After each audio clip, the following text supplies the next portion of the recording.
அரண்மனை 4 படத்துக்கான first look poster ஒன்று படத்தையும் ரிலீஸ் பண்ணியிருந்தாங்க. அந்த ஒரு ஃபர்ஸ்ட் லுக் போஸ்டர்ல பார்த்தோம் அப்படின்னா ஒரு பெண் அவங்களுடைய 2 குழந்தைகளை கூட்டிட்டு ஒரு வீடு, அது கிட்டத்தட்ட பார்த்தோம் அப்படின்னா ஒரு சின்ன ஒரு அரண்மனை அப்படின்னு சொல்லலாம், அங்க அந்த குழந்தைகளை கூட்டிட்டு போறது போல ஃபர்ஸ்ட் லுக் போஸ்டர் விட்டுருந்தாங்க. அந்த வீட்டுக்கு மேல பார்த்தோம் அப்படின்னா பேய் மாதிரி ஏதோ ஒரு அமானுஷ்யம் இருக்கிறது போலதான் ஃபர்ஸ்ட் லுக் போஸ்டர் வெளியிட்டு இருந்தாங்க.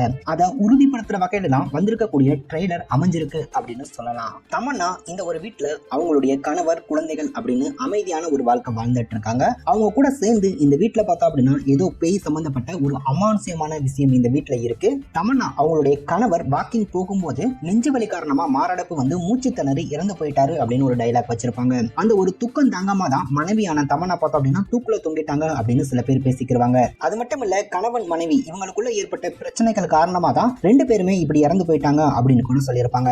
ஆனா என்ன நடந்திருக்கும் அப்படின்னா, தமன்னா அவங்களுடைய கணவர் வாக்கிங் போகும்போது பேய் அவங்கள அட்டாக் பண்ணி கொண்டிருக்கும்.